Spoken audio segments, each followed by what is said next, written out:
All right, so we're recording. Everyone be nice to each other. Don't say anything bad about your bosses. We don't have one.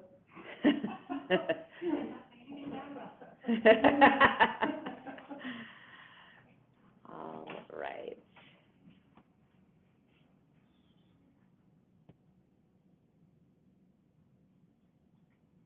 Okay. Well, we are just about to our starting time here. So welcome everybody, both here in the office at Tribute Media and online. If at any point something goes awry with audio or whatever, please just drop us a note in the chat so we can try to make sure everybody has a great experience here today. Well, welcome everybody to our first hug of 2023. It's a little late in Q1, I know, but they kind of make us jump through hoops and reapply every year for hosting the HubSpot user group. So we were just waiting on the go-ahead from HubSpot, and here we are. So thanks everybody for being here. We're going to get started today. I'm excited to do some introductions. What I'm going to try to do is, I'm pretty sure with the amount of people we have attending virtually, I'm pretty sure I can open it up so that you guys have audio as well. But if that doesn't work out, just maybe kind of start preparing in the chat a little introduction of who you are, where you work, and what HubSpot tools you use daily. So that's going to be our little introduction cue. But we're going to go around, we're going to do some introductions. I'm going to do a little bit of a presentation on the HubSpot CMS and how you can make use of that in your marketing. And then also we're going to do Q&A, open discussion. Skylar, thank you for bringing up a great topic that I'm excited to discuss. And then just for like the people who are here locally, we'll take an opportunity to just kind of hang out for the last 30 minutes and get to know each other a little bit better, talk about just sort of, you know, what we're doing in HubSpot, what we want to learn more about, and I can use that for planning future events. So yeah, let's get started with some introductions. So we're going to go around the room and introduce ourselves. Like I said, I'm going to try to toggle over so that the folks online can do a real introduction on camera, but if not, like I said, just go ahead. You've got your prompt now. You can start kind of typing. That's all we got. But we'll start here in the room at Tribute Media, and I'll start. I'm Lindsay. I am your HubSpot user group host. I'm a HubSpot certified trainer. I work here at Tribute Media. I'm the president of the agency. And as far as what HubSpot tools I use the most, I feel like I'm cheating a little bit by saying all of them. In my role in Tribute Media, I'm using a lot of sales sequences, you know, marketing automation tools.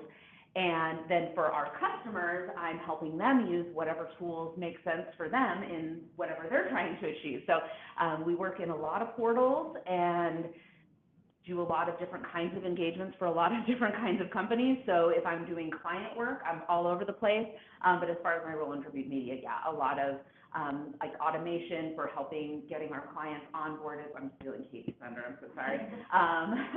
Helping with that, and then of course like sales sequences and things like that. So I will shut up now and let the rest of the folks here in the room, especially my team, talk a little bit about how they use HubSpot. So. Katie, I'm the Director of Client Services here at Tribute. I've been with the company for about 4.5 years now. I use HubSpot a lot, especially the marketing tools and the automation. Do a lot of workflows for internal so we can kind of control our client success workflows and customer success programs. And I also really like using the reporting and dashboards lately, kind of creating my own custom dashboards to kind of meet our needs.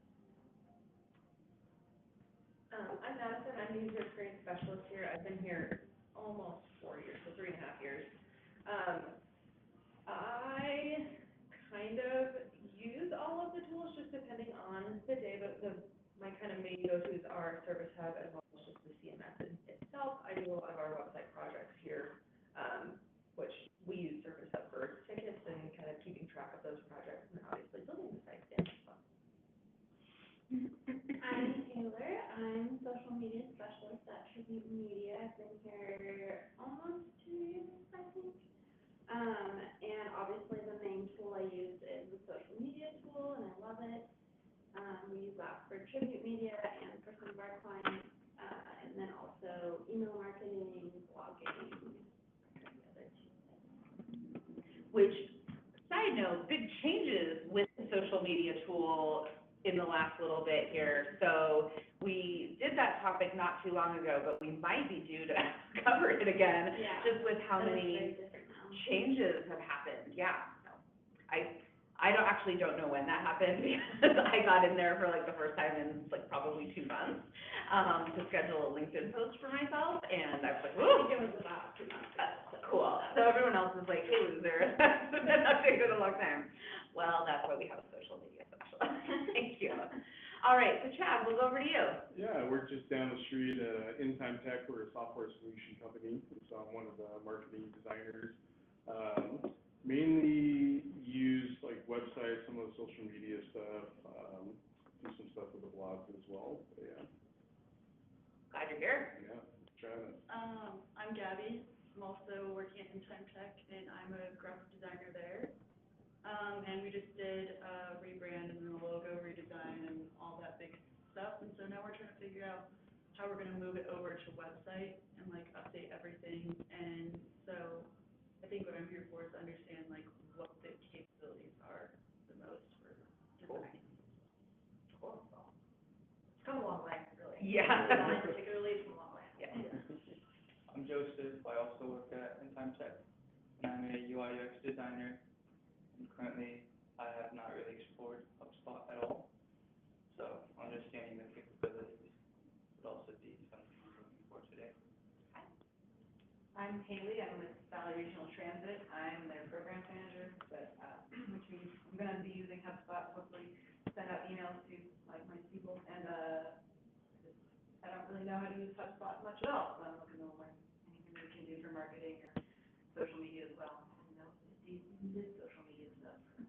Sure can. Yeah. Hello, my name is Skylar. I work remotely for a company out of Arizona called Webgility. I'm their content marketing manager, and we are just migrating everything over to HubSpot. So I'm going to be using it for blogging, website, landing pages, social media, all of those. My name is Kathleen Godfrey, and I'm with Valley Regional Transit also. Right up across the street is our main office. I have used HubSpot a couple times. I used to be with Ada County Highway District, and we used the marketing version. I've never been proficient at it. Lindsay has been my right arm, my rock, and major mentor when I get stuck, and she's always so helpful. But now we have the sales tool at Valley Regional Transit, and that was set up when I joined. And so, do you need me to turn? No, you're fine.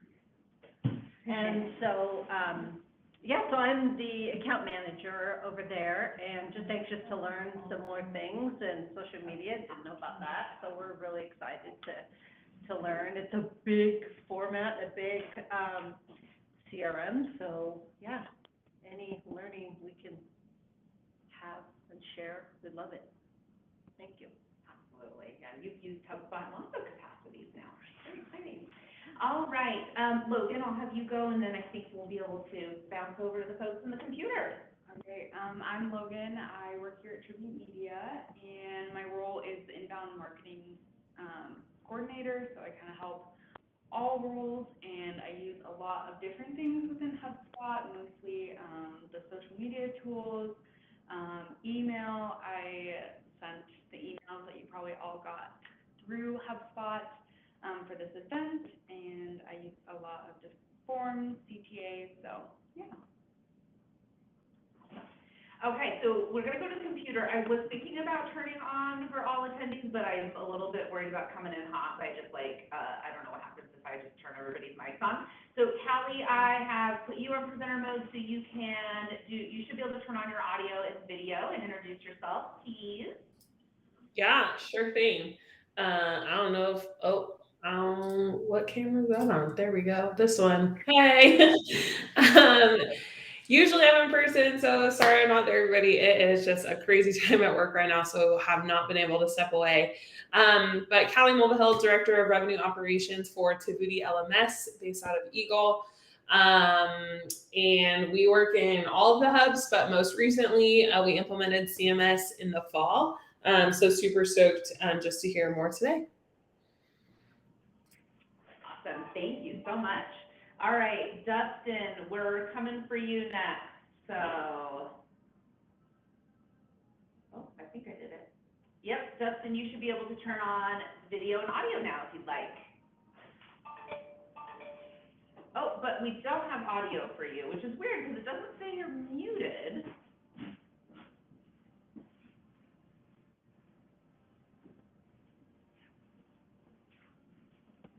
Can you try again? Can you try unmuting again? And are you guys able to hear me now? woohoo! Yes. Cool. Right on. Sorry about that. So my name is Dustin Strain. I'm the office manager at the Executive Allies in Boise, Idaho. I actually just started about a week and a half ago. So I am just now learning HubSpot. So I'm not sure what we're going to be using most, but I'm excited to learn more about it. Awesome. Glad you could make it. Thanks, Dustin. Nice to meet you. Yeah, nice to meet you as well. All right, Emery, we're coming for you.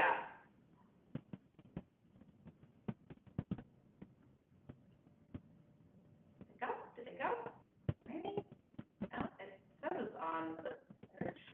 We've had this issue before. Okay, well, if I may, I'm going to introduce Emery Pearson. She is our content specialist here at Tribute Media. She works remotely, and she probably would tell you that she uses the SEO topic cluster tool a whole lot in her role, as well as, you know, the blog, and she's been writing a ton of content for our website, which is built in the HubSpot CMS. So I think that probably covers what she's up to in HubSpot these days. Thanks for being here, and I'm really sorry we always have this weird little tech issue with you.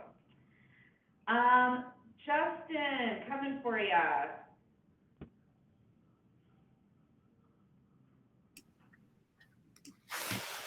Hey y'all, Justin Wallace here with out of Eagle, Idaho.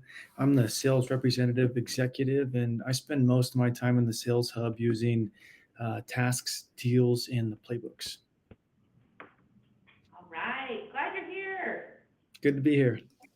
We're coming for you. I don't know if you're like just right next to Justin or what, but we're putting you on presenter mode now.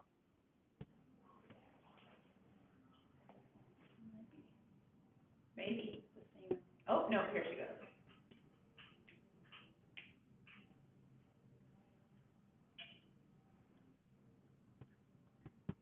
Oh, maybe we need to scroll over to. There you are. Oh, but we don't have audio for you. Okay, it's definitely a weird thing. Try muting and unmuting. It worked for Dustin. Oh, no. No, still not. What is going on? Paige, you might have to run over to wherever Justin is and talk into his microphone. Yeah, she's coming. Okay. I think she's close enough. Justin turned his way. Okay. Hi, everyone. My name is Paige Heller. I'm the marketing lead at Fitted Retail in Eagle. Work with Justin. And I use HubSpot mainly for email marketing, but I would like to move all of our social media over to HubSpot as well. Nice to meet you all. Yeah, thanks for being here. All right. Well, thank you, everybody, for introducing yourselves and welcome. So, today we're going to be talking about the HubSpot CMS, and it's so funny because, every time we do this, we get RSVPs and, different people show up, or, maybe just RSVP but don't show up so they can get the recording or whatever. And, the trend over the last several has been a lot of people in, starter. And so now I'm here, we've got Intent Chat with Enterprise, and we have a bunch of people who are using the CMS for real. And I will just kind of tell you that I sort of approached this in the beginning with a lot of kind of lighter, just sort of how to get started with the CMS. I am totally fine with shifting gears a little bit and talking a little bit more technical. So I'm going to aim to not use up the full 30 minutes that I had planned so that we can have a lot more time to just kind of go off script, because for those of you who've been here before, or know me at all, like, this is not something where I have ever wanted or intended for me to, like, be like the Lindsay show or the Tribute Media show or anything like that. Like, I want this to be an environment for everybody to learn what they want to learn about HubSpot.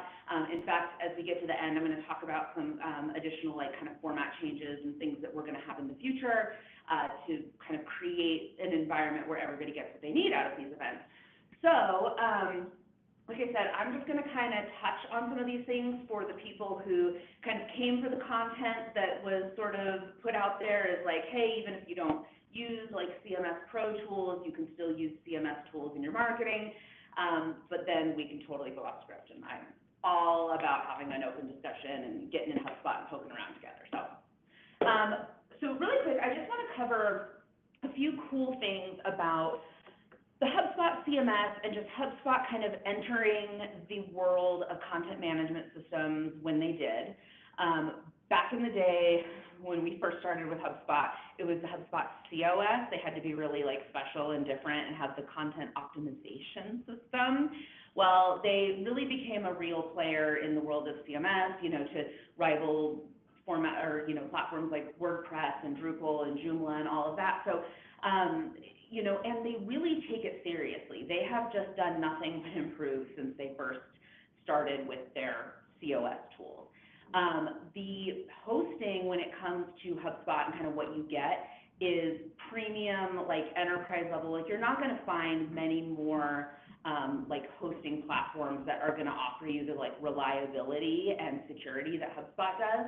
So first and foremost, it's cool to know that every single HubSpot website, from free tools to starter to enterprise, all include an SSL. So instead of having to go buy that separately and have like separate kinds, like a different level of hosting with your hosting provider to have the SSL, all HubSpot hosting comes with that.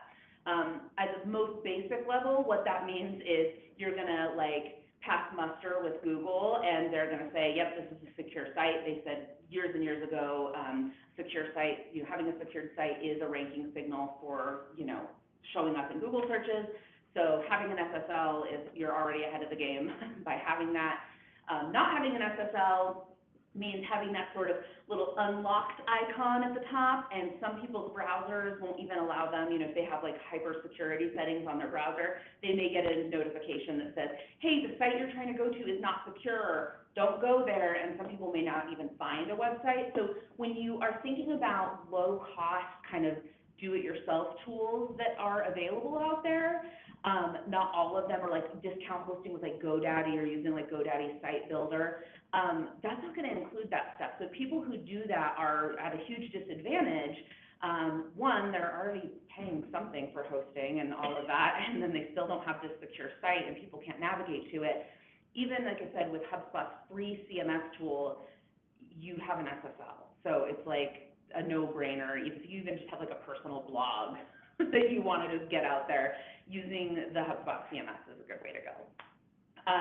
All CMS levels are going to come with the most basic features like forms, live chat, a drag and drop page editor experience. It's all mobile responsive and, you know, optimized for mobile, which we'll talk a little bit more about here soon.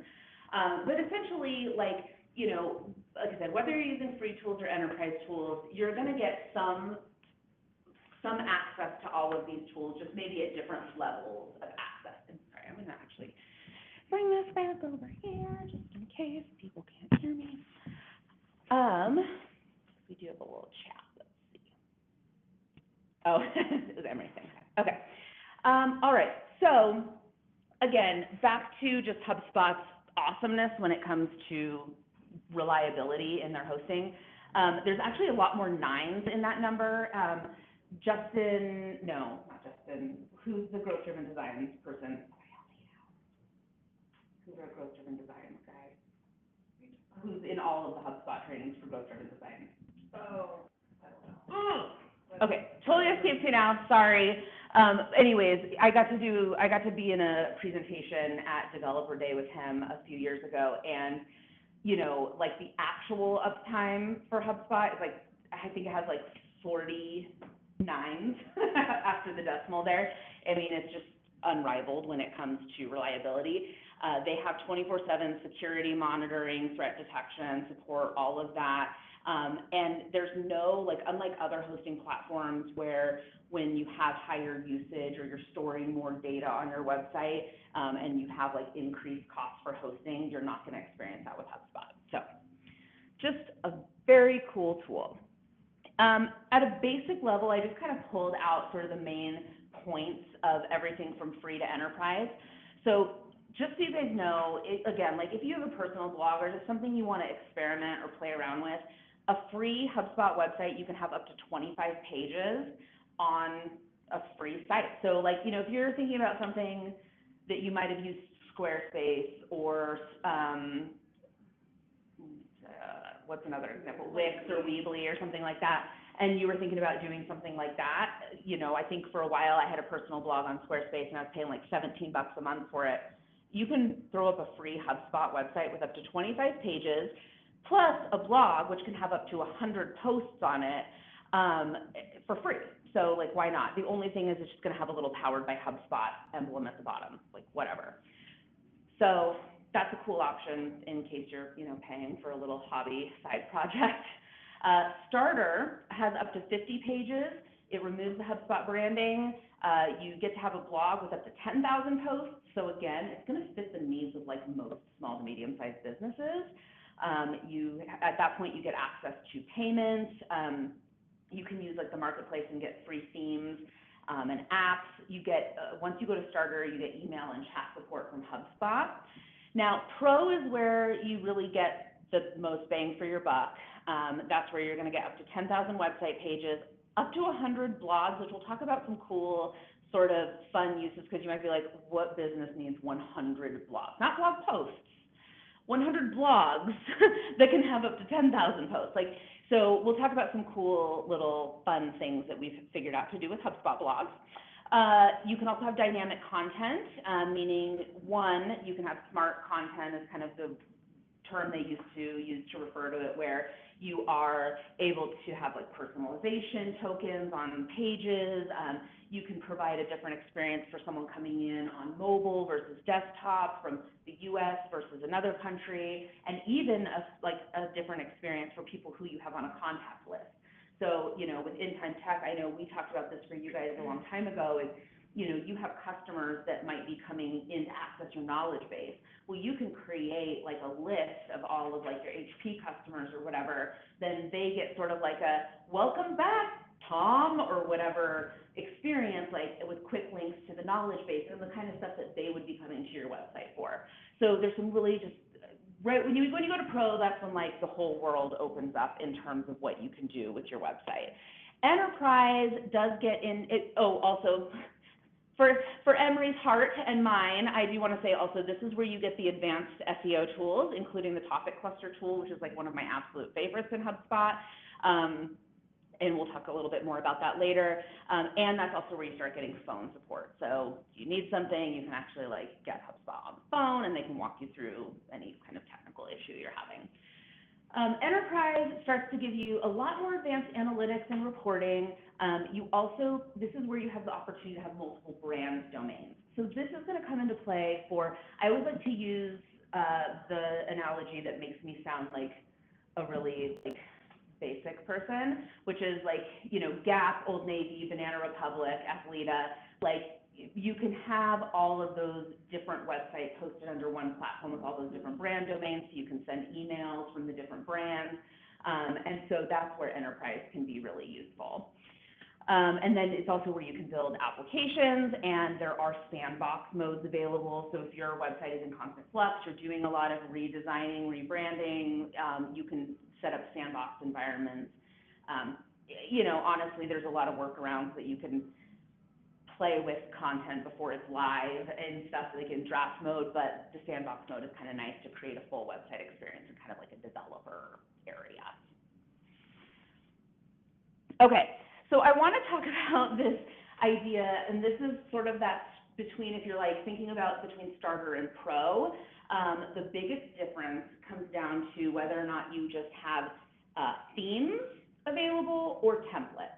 And again, kind of knowing who's here, I'm going to just keep this brief to say when you are working in HubSpot Starter or CMS and you can only work within themes, the thing to think about with a theme is it's sort of the design system for the website. You are picking the sort of flavor that the whole website takes. It includes elements like your typography, your colors, styles for components like buttons. You know, do they have square corners or round corners, that kind of stuff. And then with a template is built within a theme, and that's sort of like a prescribed layout for a page that you can fill with your content. So when you are in, you know, the marketing department and somebody says, hey, create me a landing page for this event, you can say create new page, landing page, and then choose a template that already sort of says, here's where the content goes, here's where the form goes, here's, you know, the quick links to share on social, and that's, you know, it's all pre-built for you. And the best way to kind of describe the difference, my art director and I were talking about this earlier today, it's kind of like if you think about you're building a house, and the theme is the finishes. You're gonna have the same, you know, trim throughout. You're gonna have the same texture on the walls throughout the house. That's the theme. The template is the different rooms. You might have a template for a bedroom that's 12 by 12 with a closet.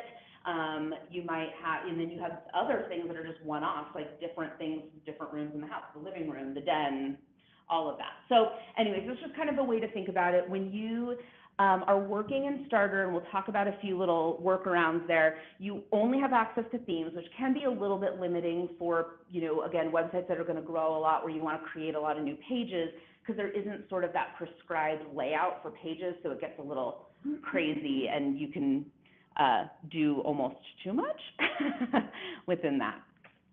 So this is kind of the hack I was going to tell you about. If you are working in HubSpot Starter and you don't have access to templates, we kind of have this hacky little clone me approach where we just kind of create what that perfect page layout should look like, or a perfect email layout should look like, or a newsletter email versus just a basic, you know, informational email. And we make it, then we clone it, we take out, you know, anything that's personalized or that was for that one specific purpose and put some placeholder text in. And then we save that draft and we call it clone me with the description. So clone me letterhead email, clone me newsletter email, or clone me event landing page. So then we just save those drafts and we, you know, instruct sort of the end user, or the website administrator, whoever is making those changes to, you know, because you don't have the template option, instead of that, you just go to those drafts and and now that's sort of kind of the workaround for not having templates available. But I know a lot of you have Pro and above, so not as helpful, but it's cool if you want to do like a personal website or side project. Okay, so a couple of things to think about. We work with a lot of folks who might be using HubSpot marketing tools or HubSpot sales tools, but not have their website built on HubSpot.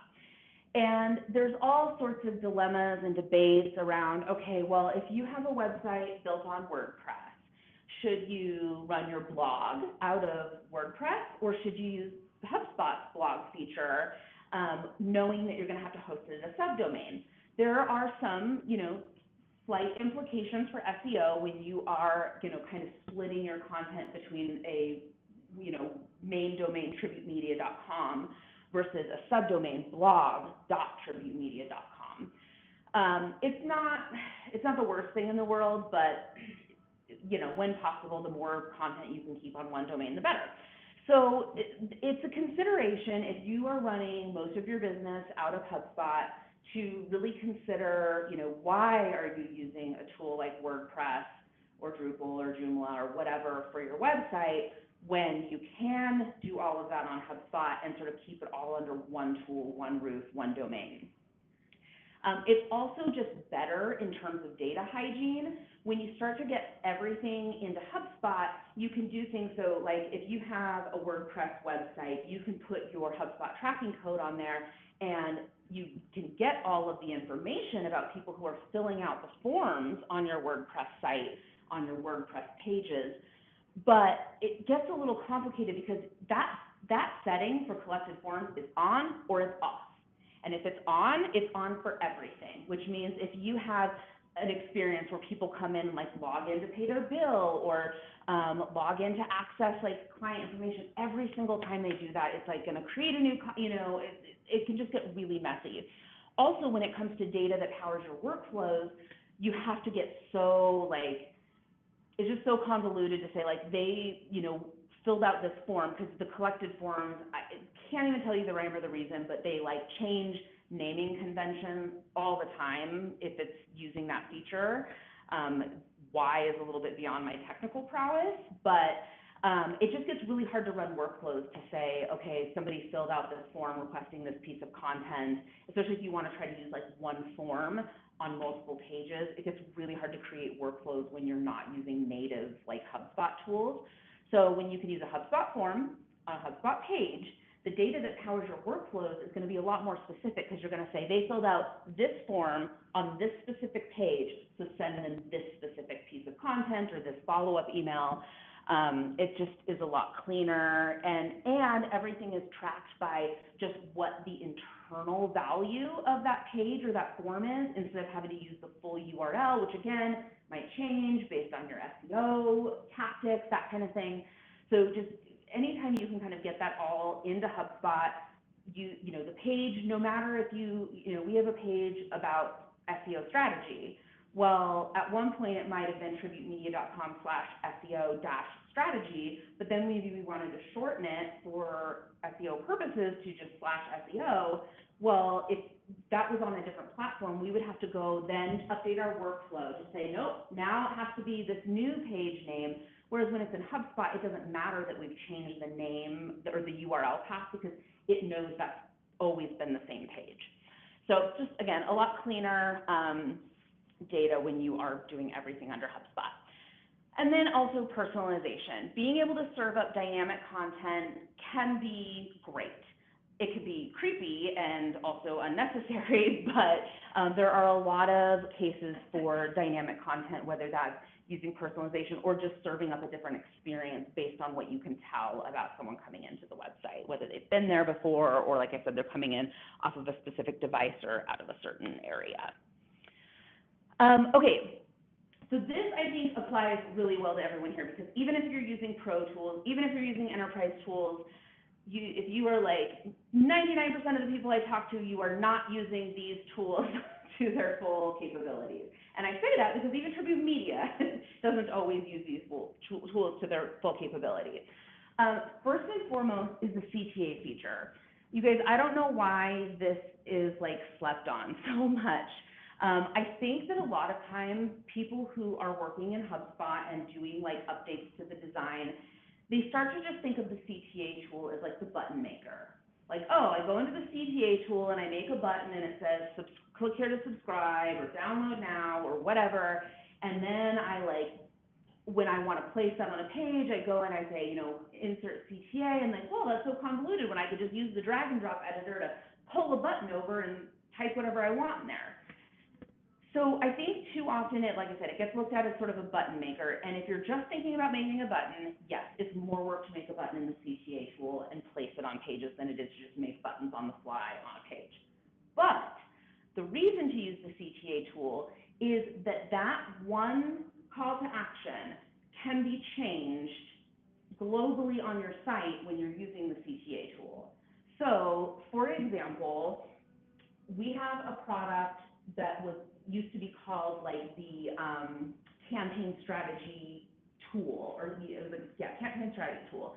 Well, we moved it into a spreadsheet, and it became more of like a workbook. That was really more of the like correct term for what you've got, all kinds of tabs and extra stuff. So when we wanted to change the CTA that was on 1 billion blog posts to take people to this campaign planning tool, aka workbook, we would have had to go and find every single button that says download the tool, download the tool, download the tool. With the CTA actual feature of HubSpot, we could just swap out that entire CTA to say workbook, and now every place that it is on the website all says workbook instead of tool. The other thing is like, it's not just buttons. You can make cool graphics that can help break up your content and add visual interest. And so then instead of just making a button CTA, you make an image CTA. Now you have a cool graphic that says, you know, click here to join our forum, click here to download this piece of content, click here to register for the event, that has something that's on brand for you, maybe even has a little bit more of like an enticing message. And you can use it to kind of pepper it throughout your content and, you know, break it up where you might have like a 1,700 word blog post and you want, you know, there's a related offer or something like that, and you want to just sort of give people's eyes a break, you can place those CTAs throughout. So the CTA tool is really, really powerful, and I just find so many people don't use it because they just opt to start using the drag and drop editor on a page and just dropping a button in or putting in an image and linking the image. And it's just not going to give you the same level. And then you don't have the reporting too, right? Like you get so much power out of being able to test different designs and say, oh, well, when the button's red, it gets more clicks than when it's green and that kind of thing. You can use the CTA tool to do like A/B testing and just see what's performing better and make changes accordingly. Can I also add to that? Yeah. Sorry, so for like CTAs versus buttons are not trackable in terms of like, if you go to like a contact record in your HubSpot, you won't see who clicked on a button, but if it was a CTA, you go to a contact record and see if they clicked on a CTA before. So like, and yeah, just for marketers in the room. Yeah. There's a very different benefit, or in addition to the ones that you outlined as well. So you can like track, if you have like the same, like, hey, follow us on our email page or whatever, if that's on like different pages of a website, can we see like which page or which button got the most clicks? We're like, okay, if they go to this page, we're more likely to do that.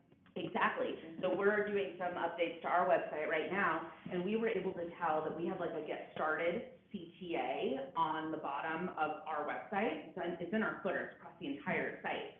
But because it's a CTA, we can tell which page it's clicked on the most. So we found out that the most people were clicking the get started button on our branding for the web page. So that tells us as marketers and content creators, that's where we focus our energy right now on updating our content, because people are coming to this page, they're reaching out to us from this page. Like, how can we make sure they have as much information as possible that's going to set them up to, you know, start the conversation? Yep. Yeah, good point. Okay, the SEO tool. Again, this is where you can do like topic cluster ideation. So that has been a full hub topic in itself, but in short, advanced SEO strategy, most helpful and useful with Google's current algorithms to create a lot of interlinked content on your website on the same topic. The topic cluster tool in HubSpot allows you to have a visual of that. You get to put what that main topic is at the center, and then HubSpot will use your current content to make suggestions about content that you have out there, blog posts, whatever, that should be linked to that main page in the middle, and vice versa, link out to those blog posts and things from that main page. And it will also make suggestions on, if you don't have a blog post on a related topic, it will tell you, like, people are searching for this related kind of question or subtopic, so you should create content on that. It's so powerful for content creators and SEO people both. It also does have some like technical SEO tools in there. Now, I always say, like, no one should live or die by what one SEO tool says. No site is ever going to be perfect.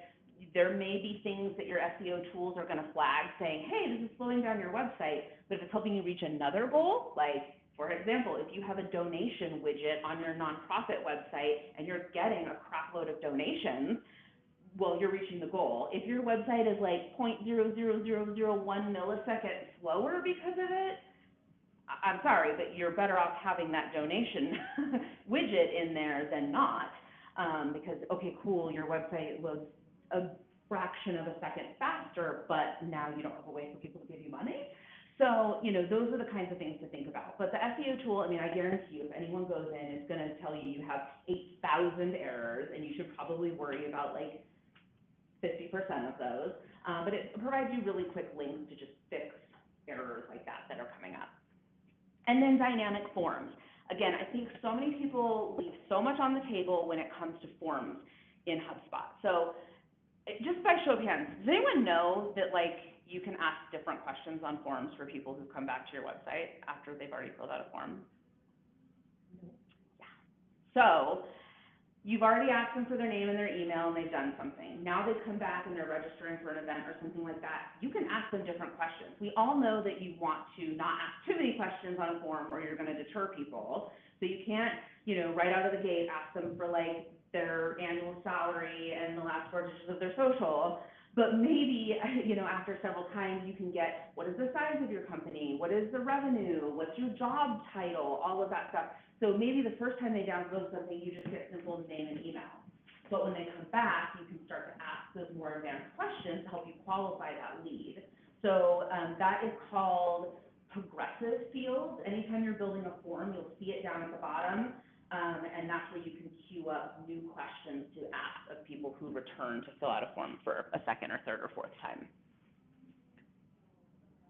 Okay, so now we're going to get into just like kind of some cool ideas and some creative CMS solutions. If you have like an idea or something that you've been trying to figure out, like please jump in, let's talk about it, okay? So recently we have a nonprofit that we work with. They want to build a directory. They actually have one on their current site, but it's just like one giant alphabetical list of a bunch of logos that you click on and it takes you to their website. And they're like, okay, there's like hundreds of people in this now. Like, how do we get it so people can see more of this?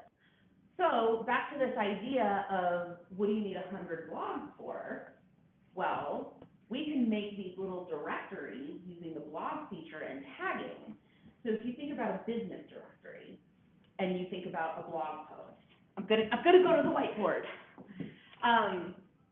A blog post at its most basic function, okay, here's your header with your logo and your menu and all that. Your blog post is gonna have a title. Well, let's call this business name. And it's gonna have an image, but we'll call this logo. And it's gonna have a text area, and this can be like a bio and like links to learn more. You can even add a button if you want. And then it's gonna be tagged with different things. So if this is a business directory, you can create blog tags in the same way that you might have blog tags for,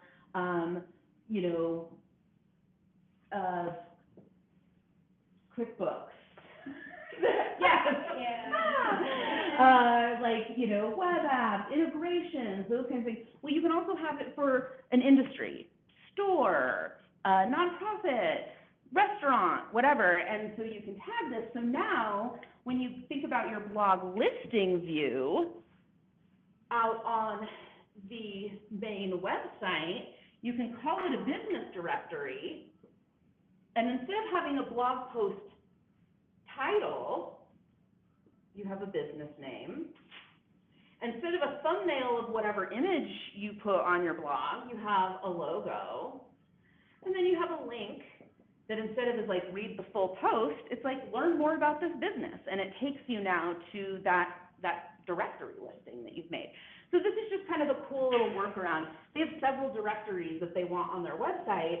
And now we're going to be able to do that for them using the HubSpot blog feature. And what's really cool is so far they've only had Marketing Pro. They don't even have the CMS, but we're able to do all of this, even though they still have like a cheap little Wix website that they have their main content on.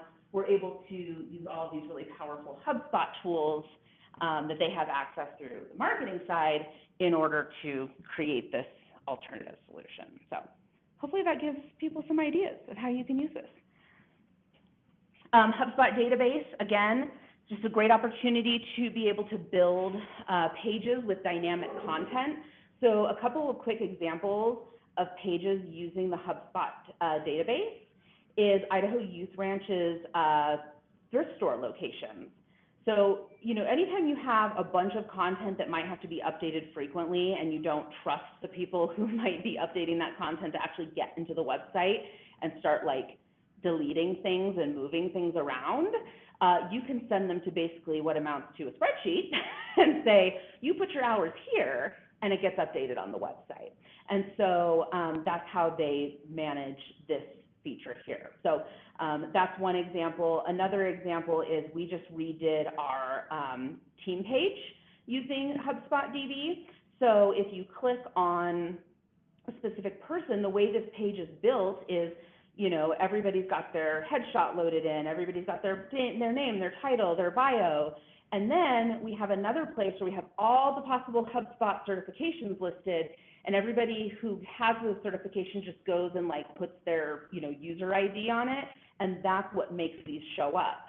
So instead of me having to always like go through here and be like, is this all of them? Like every time I get a new certification, I just go into HubDB, find that certification, throw my user ID on it, and it shows up immediately on my bio on the team page.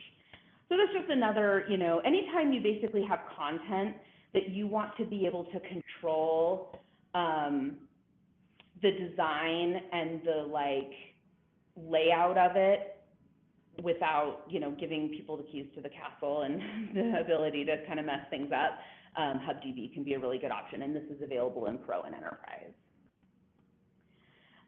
You know, I'm going to actually skip this one because I want to talk more about you guys and what you're up to. These are just some best practices for when you are going to like do it yourself and make a like starter or free HubSpot site, just when you don't have developer resources available. And you guys will get this, and you can see my examples here of just some things that can go wrong and whatnot. So, okay. And again, as just sort of marketed in our HubSpot user group description, I just want to talk about like a few things, like again, even if you're not thinking about using HubSpot for your main website, which I realize a lot of you are, you know, some of the tools to be using, even if you're just mostly using HubSpot for marketing, is making sure that you are using the landing page feature to convert leads, use a blog. If you, especially if you have like a weird content management system and you don't have good access to adding content to your site, using the HubSpot blog is a great way to just add content on a regular basis, and it's marketer friendly. And then of course forms, using pop-up forms to get people to subscribe to your email updates or your newsletter, using, you know, embedding your HubSpot forms on pages of other website platforms. Use it in your sales process. Use forms in your sales process or even your customer service process to gather information. Katie has a great little workflow that she sends out to new clients that just asks them all kinds of random questions about like, what's your favorite trait? You know, what do you like to do to celebrate success, so that when one of our clients, you know, has something cool happen, we can send them something appropriate or do something for them that like fits with their culture. So you can use HubSpot forms for like anything. And it's, you know, it's one of those ones that sort of overlaps marketing and the content management system, but make sure you use them. Okay, that's all I have for this. I feel like that was like a marathon and I said so many things, and I probably, what time is it? I don't have any idea. 4:17. It's 7 a.m. Okay, thanks. Start over. Anyway, so I want to hear from you guys. What else do you want to know about the HubSpot CMS? And I'm just checking. I think all of our attendees should be in presenter mode. So if you want to chime in, you are more than welcome to do that. I want to know, like, what do you want to know about HubSpot CMS, or what's something interesting you've done with CMS, and just what else do you want to discuss with the rest of our time here today?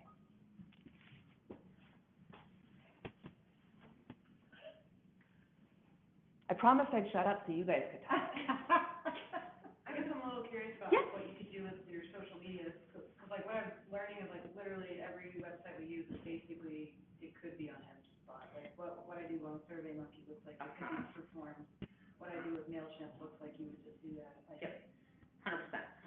So I guess one thing with social media specifically is that is a marketing pro and up tool only. So it's one of those things where it's a feature that you can get HubSpot, or you can get social media scheduling and other tools for a lot cheaper than buying the whole shebang of HubSpot Marketing Pro. But if you're buying HubSpot Marketing Pro for other reasons, it's great to just move your social media into there as well. Yeah. So. What are some of those like social media upgrades recently that you can share? Because I know one of the issues that we run into is like for Instagram, when they do like a 10-slide carousel, it only limits us to, you know, we can only upload like 2 or 3 slides instead of 10 or something like that. Taylor? So Instagram, you can do carousels. You should be able to through HubSpot if you do have the marketing. Yeah, they have enterprise, so yeah. So So are you using HubSpot social tools? Mm-hmm. Okay, Yeah, because we have our crazy. social media calendar, like, you know, a month in advance, and so we found that we get like regulated on how many slides we can actually add. So, We're yeah. having the opposite problem on HubSpot. It's been like Facebook and LinkedIn won't let us do more than 4. And then Instagram's actually letting us do 10 right now, so. So I would say a couple things. One, it might just be like a ticket to put in with HubSpot support. Also, you know, it might just be like kind of an offline conversation where we can kind of get in. I think we have access to your portal, so we could get in there with you and take a look and, just, yeah, maybe see if we can help you troubleshoot that. And a meeting with Eric, in a couple weeks too, to talk a little bit more about just some other opportunities there. So, yeah, it sounds like kind of maybe a glitchy thing, so maybe it'll just, you know, one of those things where it has an alert across the tab, it's like, we know, we're working on it. You know, it might be one of And those. maybe since they have them making updates, so that it might be. Did you turn it off and turn it back on again? Did you restart your computer? Well, I'm sure some really cool things that I've done with personalization tokens. Yeah. Using the HubSpot, you know, just kind of like gets my creative juices flowing for those of you who are like rebuilding and stuff. As a marketer, and, you know, our team is super busy doing like client work, you know, like we never really put ourselves first, but I really wanted to create like a client portal experience. So like, because, you know, people come to me all the time and like, hey, I need to get information about billing, or I need, like, I want marketing tips, like all these different people who I could have either CC'd on an email and like forwarded their like requests and like they could have responded, but I decided to create a custom portal. So basically they would fill out a form on the first page, like the landing page, if you will, to like sign in. It basically gives me their email, and then based on that, it redirects them to then our customer portal page, where I can include personalized information based on information in their contact record. So like, your account manager, insert account manager name here, set the property in their contact record. It would basically provide all the information about me if I was their account manager, or the best practices for how to get in touch with Madison if she was their account manager.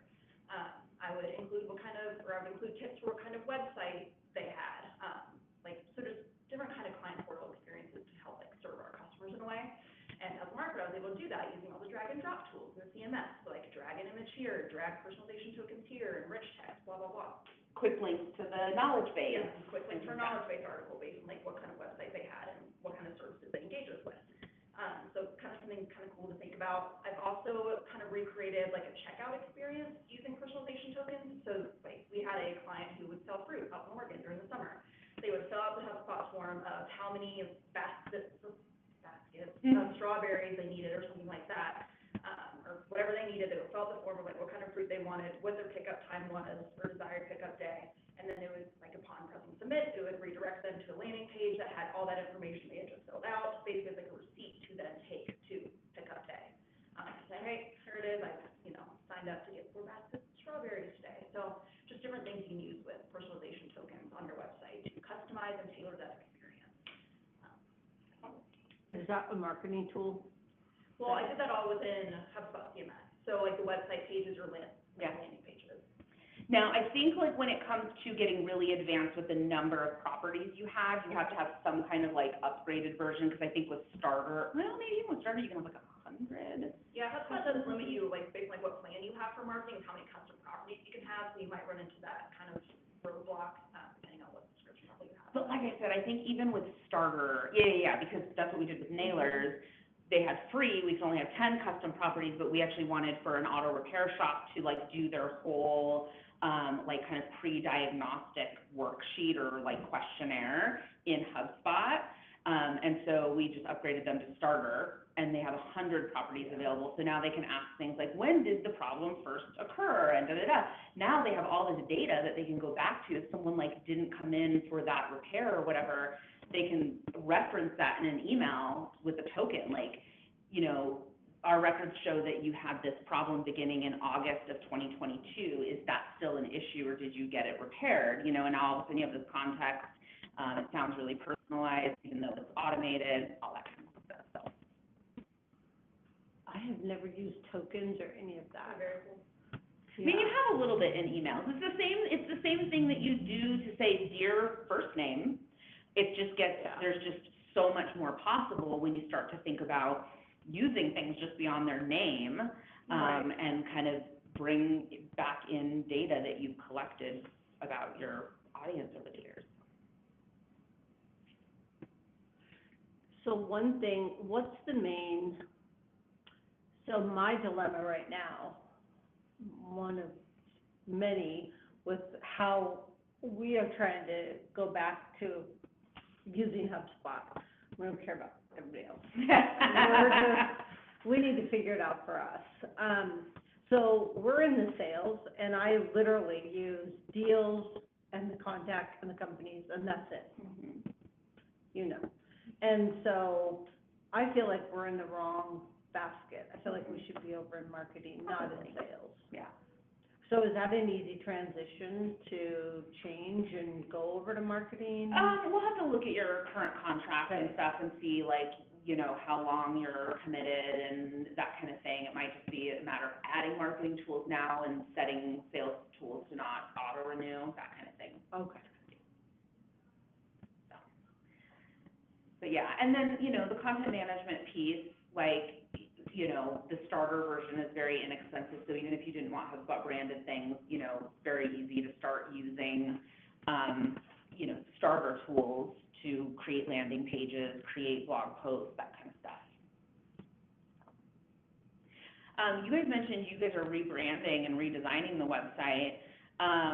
What kinds of questions do you guys have, or what are you running into, or what are you wanting to do, or what are you wanting to know is possible?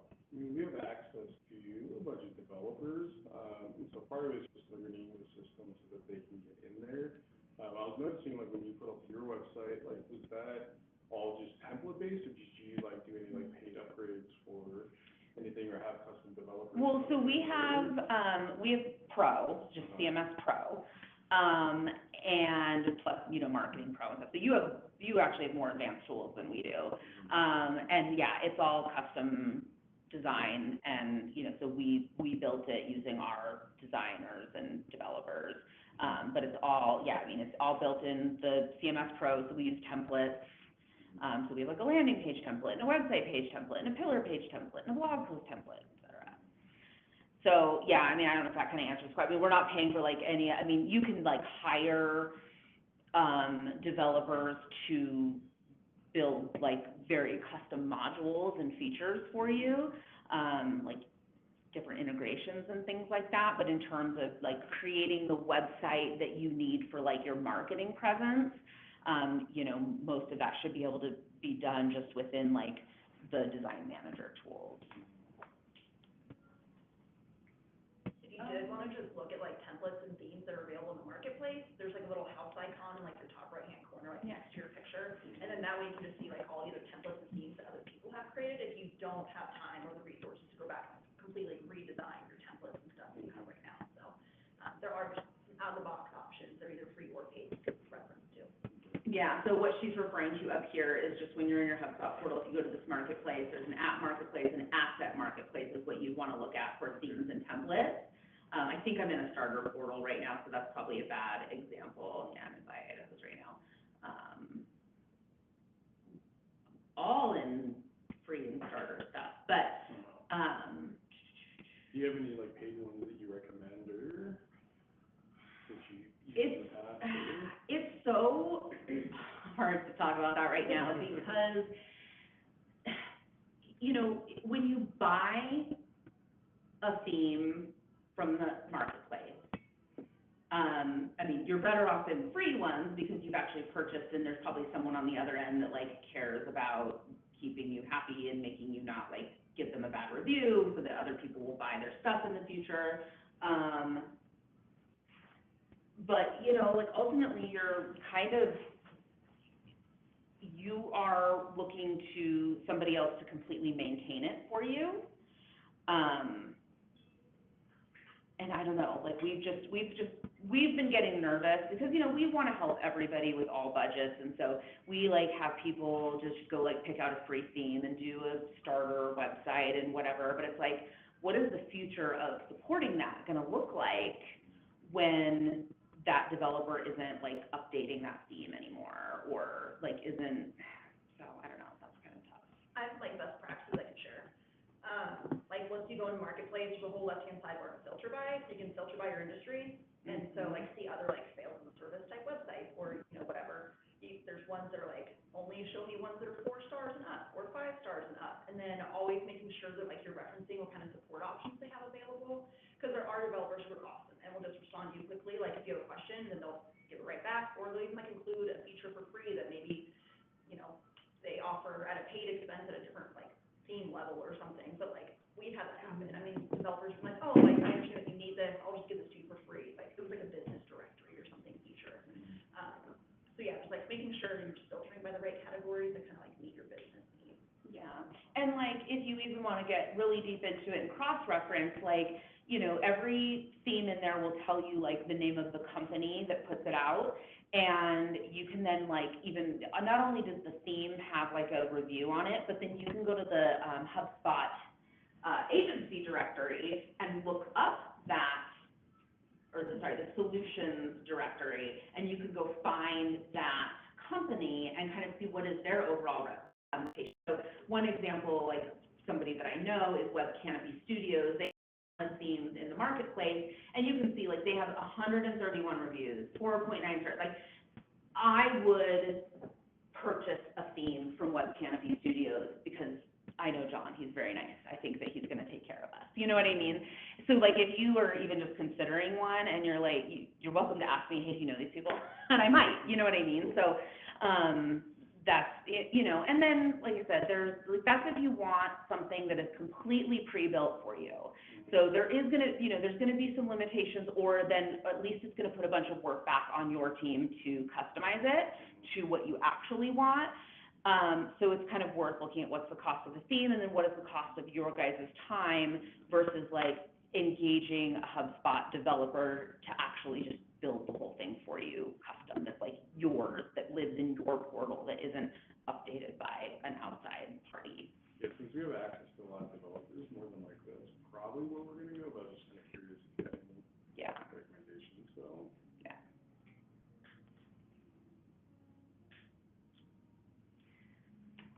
Skylar, you brought up kind of like the creative process of building, like, so first of all, tell me like, what tools are you guys, like what level are you doing, and what kind of the project look like, and who's involved, that kind of stuff? Well, that's a good question. So our website is, like, it's not really turned on to HubSpot yet. Like, we're still kind of like in staging, migrating, like all of that stuff. We have me, and we have one designer, UX designer. We have a bunch of engineers based out of India, but I'm not sure like what level of involvement they're going to have. But I'm mostly kind of curious about like best practices for like handoff processes. Like if it's a blog, like I can write it and publish it, no big deal. But when it comes to like creating new web pages or updating things, like, you know, because we don't have like an in-house developer who works in our time zone, who we can hand things off to easily, like, I guess, what is that supposed to look like? Yeah, so, I mean, first and foremost, I always like to tell people, you know, like our methodology is growth-driven design, which is totally ripped off from HubSpot, is this idea of just an iterative process. So like, in all honesty, wouldn't stress any more about a web page going live than a blog post going live, because you know if there's something that needs to be changed, it can be changed in a matter of seconds. It's all living, breathing, active stuff, right? So in that way, I mean, my team has been updating pages left and right, and I'm just like, whatever, publish it and let me know, and I'll look at it when I have a chance. Like, I don't insist that I read it all before they hit like publish or, you know, changes or whatever. In fact, we published one page, and when I did go back behind, I realized there was a bunch of placeholder links. It was like, put link to this blog post when it goes here, and I was like, yeah, I don't care. And I even highlighted one of them, and I was like, do you think I'm embarrassed by this? I'm not, because we got this live, and I like linked to an article that I wrote on, you know, growth-driven design. So like, for all of that reason, I say work in the live environment. You know, you got something written, put it on a page. There's no image, whatever, you'll get one. Like, better to have it out there than nothing, right? So in that way, I say, you know, just do it. You know, I think I coined a new thing, guys. Just do it. Do you think I'll catch on? But then, like, as far as, you know, yes, there will be more like functional, technical things.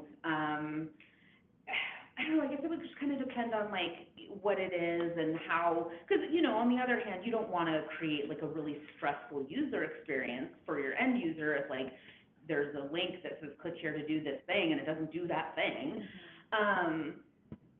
So I don't know, I think that the HubSpot tools are really very easy, and I think you'll find that you can probably do a lot more than you ever would have imagined from like the previous experience you've had in working in, like, yeah, oh, I know how to publish a blog post on WordPress, but I can't, you know, develop a whole new page of content. You probably can, and if the templates are there, you can probably do it with the modules available, with the drag and drop editor. So I'm always happy to like look at it with you, and like if you have like specific concerns before you push something live. But yeah, I mean, I'm just trying to think, there's a really cool new tool now in HubSpot that does allow you to leave comments. And I know it's on blog posts. Is it on website pages too? Okay, so like, yeah, you can draft a page, and if you are wanting, or if someone else drafts it and they want you to review it before it goes live, like that's where you can just go and leave your comments. They can make those changes. So there is like a really nice way to sort of track that. That way you don't have to like necessarily completely work in a different system like Google Docs or Word or whatever, and then upload to HubSpot. You can just work directly in the HubSpot, like, you know, text it. Yeah, I think we mostly have, I think it's an issue, but we're, like, our website is not like the most amazing looking. It's changed hands a lot over the years. So the migration, at first HubSpot migrated like all of like the oldest, like crappiest pages first, and thought that those were our design templates, and built the theme off of like that, and we were like, no. We are in the process of redoing some things. We have a new UX designer who's like making new templates based on like up-to-date design aspects, and like none of that is in yet. And that's going to be the hard part, just honestly, with using HubSpot's migration service. There's a reason it's as inexpensive as it is because like they just offshore it. They just give somebody access. They're like, it looks like this now, make it look like this in HubSpot. They are not going to work with you on an iterative process of like, well, we have this idea for the, like, they are not custom designers and developers. They are like button pushers, content movers. They're copying and pasting source code. Interesting, because my boss was a little bit frustrated. She was like, I feel like they just started the migration and we told them we wanted to talk about it first and they just did it.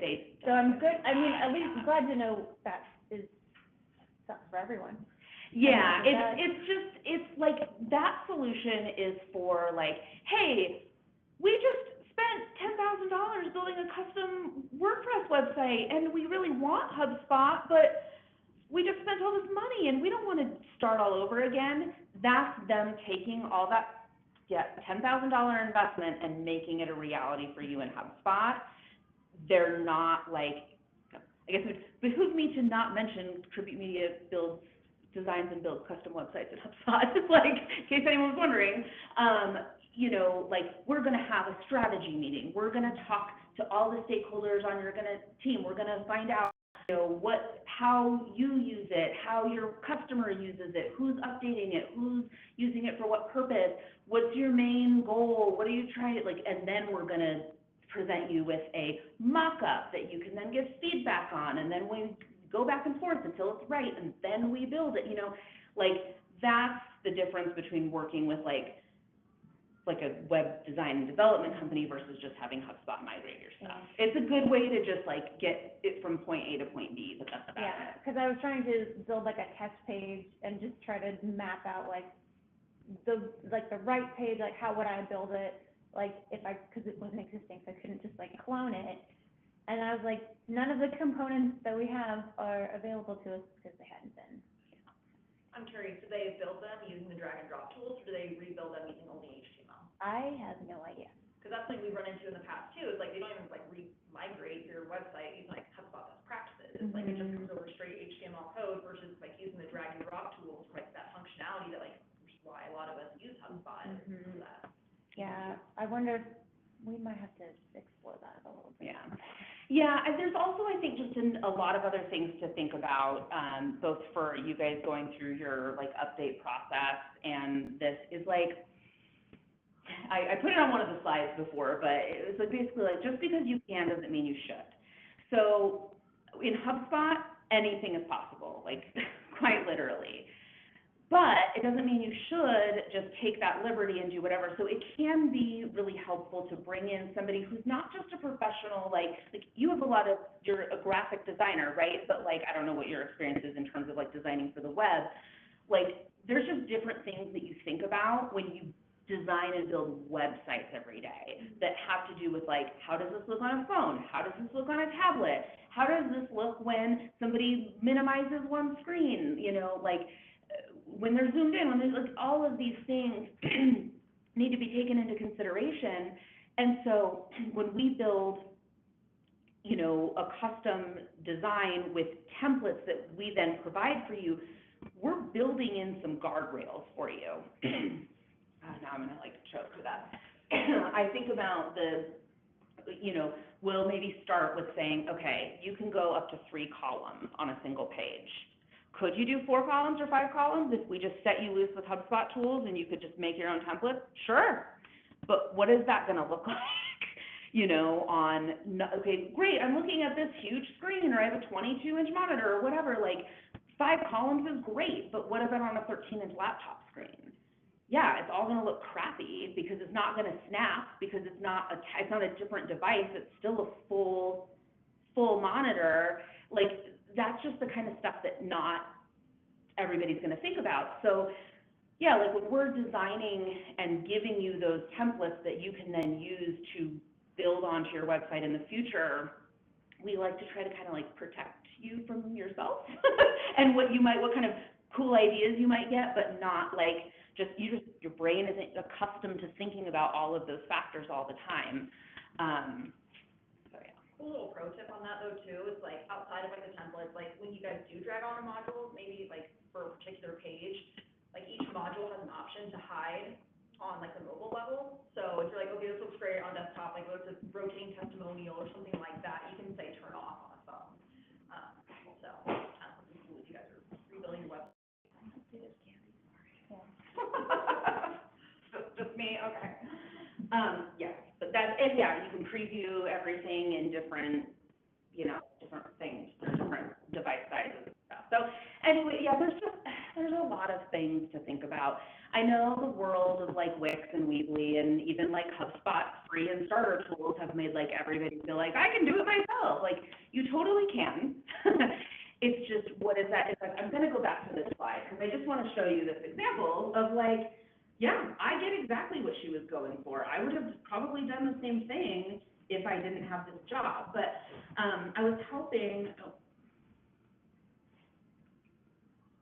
this was just a little quickie free site that a friend of mine set up because she was going to a conference, and she's like, I need my business to look real. It's her dad's business, and he's old school, and he's never had a website. So she made this desktop experience, which you can kind of watch it go through again. And she did this classic, like, I'm going to stagger my content and my text, but keep in mind, she's just using the drag and drop, she's building these tools. Does anybody know what the default is for mobile when you go from desktop to mobile, like how it decides what order it puts your content in? Left to right, stacked, right? So when she did that layout, that's really cool. You know exactly what text goes with what picture and what she meant by that. But when it goes to mobile, because of that left to right default, look what happens. Text, text, image, image, text. Like, now it's all scrambled. Now this is all overcomeable and figure outable, but you probably you're probably not going to do it yourself using like just drag and drop tools and kind of doing it yourself. You got to get like someone involved who can customize the code to say, okay, we know that the default is left to right, but on this page we need you to do this thing, or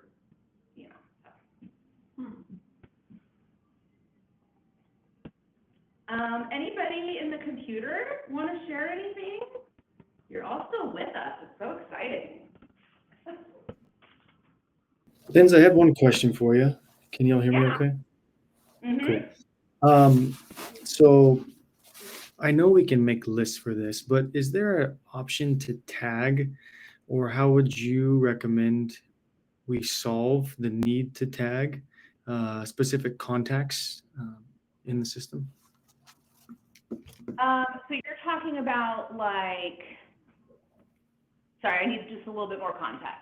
I'm thinking like, so say we head to, our next show is going to be in Nashville at the end of April. And when we go to those, I mean, there'll be vendors all over and a bunch of reps that we'll meet in person. And one thing we do ahead of time is we gather as many of the reps' emails that we know are going to be present, and we send them content ahead of time, and then we meet them in person. And we wanted a way, and I know I can create properties for this, and that may be the best way, but to tag which event those folks were at and be able to run reports based on, a lot of these shows are happening twice a year. So being able to say, okay, we've met these folks in Atlanta in the spring of 23, but they didn't show up in the fall. So. Yeah. Probably a few different approaches, and it's, it's always hard because something that might be a really good idea today with the amount of data that you have today can get really messy tomorrow when there's significantly more options available. There's the option of making a property group for events and making an individual property for every single event and just like checkboxing if that person is associated with that event, and then you can like run lists of who has that particular event associated.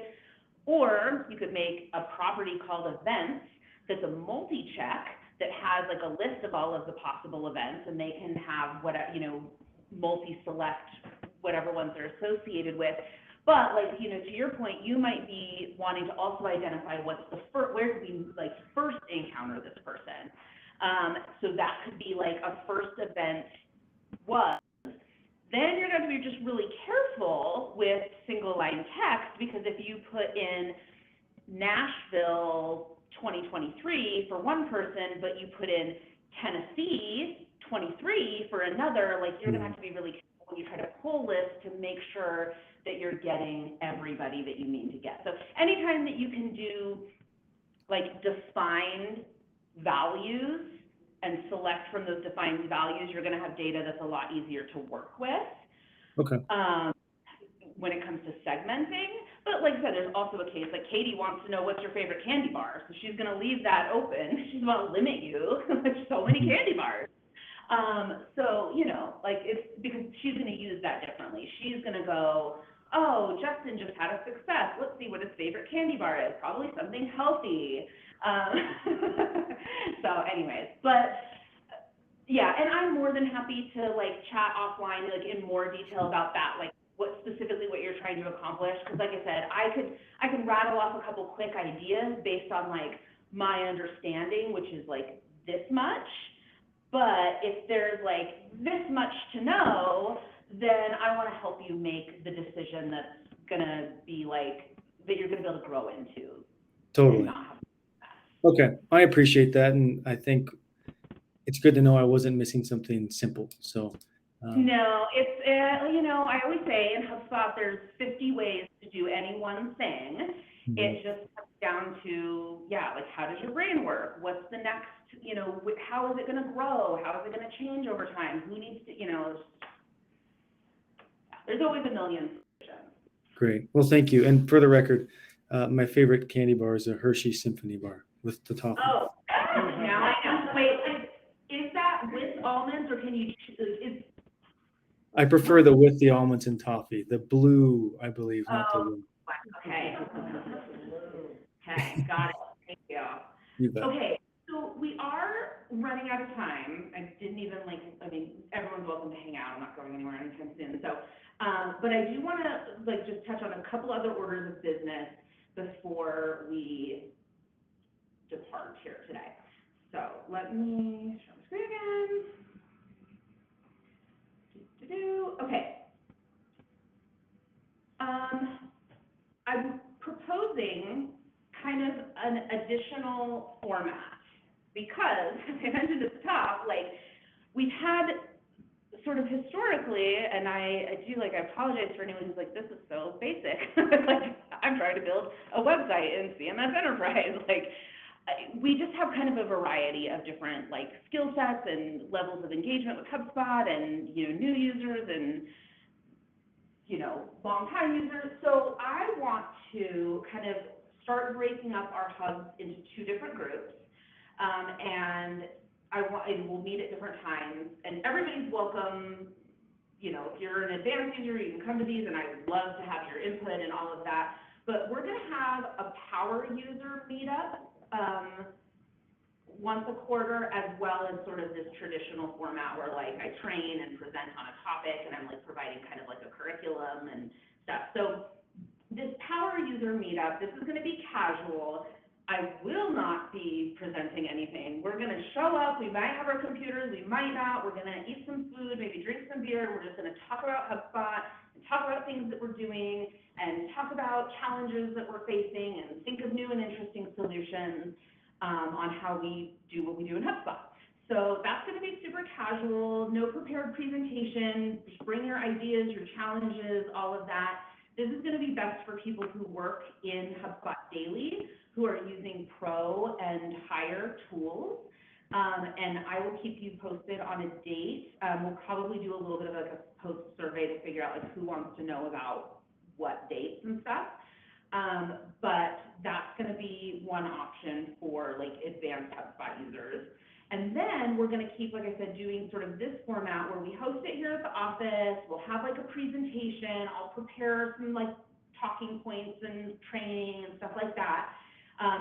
If you've been around for a while, sometimes we even get like a little HubSpot celebrity to come by and do a little training. In fact, I was looking at our YouTube channel, and I saw like I was just redoing a social media training. Why does it keep doing that? And Crystal, who was our guest speaker about a year, sometime during COVID times, and she's like all over the new HubSpot trainings for social media. And I was like, I know her. So anyways, we do get some really cool guest speakers and stuff. So we're going to keep trying to get HubSpot employees to present on topics that they specialize in, get product leaders and stuff to present on things. So, even for advanced users, you may still want to come to these, this format as well, but we're going to have just kind of two options for folks in the future. So, this regular meetup is going to be best for people who are using Starter or just new to using HubSpot, even if it is like the pro and enterprise tools. It's also really good if you have like a leader or stakeholder in your company who doesn't really use HubSpot but wants to just know like what they're paying for and like why this tool matters and why it's more expensive than it was last year, because you have so many more contacts, because all of your marketing efforts are working and you're getting all of these leads, and that's why it costs more. So it's actually a good thing. This will be a great format just for people who want kind of that bird's eye view of what's possible in HubSpot and just kind of the power behind the tools. So that is just a little update on format. And then, I left this open because I thought maybe we'd have like 30 minutes after my presentation for like people here just to like network. So I was going to have you guys, connect here in the office. But in the meantime, whether you're on the computer or in the office, I'd like to encourage you to meet someone new from this group who's using HubSpot. Join the community, community.hubspot. It's transitioning over to Connect, but nothing's really happening with that yet. That's significant. So join our LinkedIn group.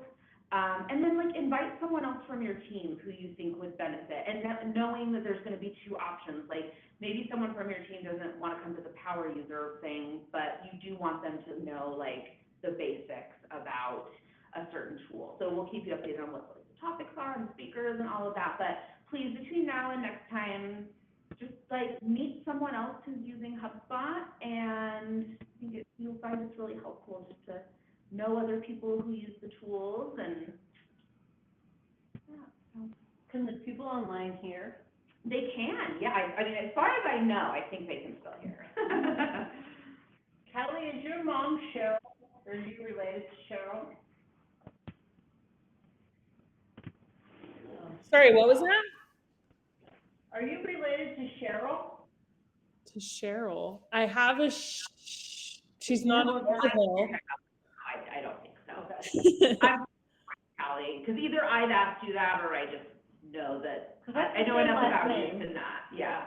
Yeah, the side of my family with my last name, I actually don't know very well. My dad was adopted, so not very familiar with that side of the family, actually. So maybe, but Yeah. not like. Absolutely possibility. If she's on the DNA websites, maybe we'll connect. Exactly. Okay, well, we'll kind of like wrap it up because we are coming up on 5 o'clock and people probably want to go home. So I'm gonna stop sharing and I'm gonna tell everybody in the computer, thank you so much for joining us. And for those of you who couldn't make it, you'll get the recap. And those of you who want to hang out here at the office and talk and pick each other's brains, I highly encourage it. So, all right, thank you guys Thanks, so Lindsay. much. Take care, y'all. Thanks, team. Yeah. Thank you. Bye.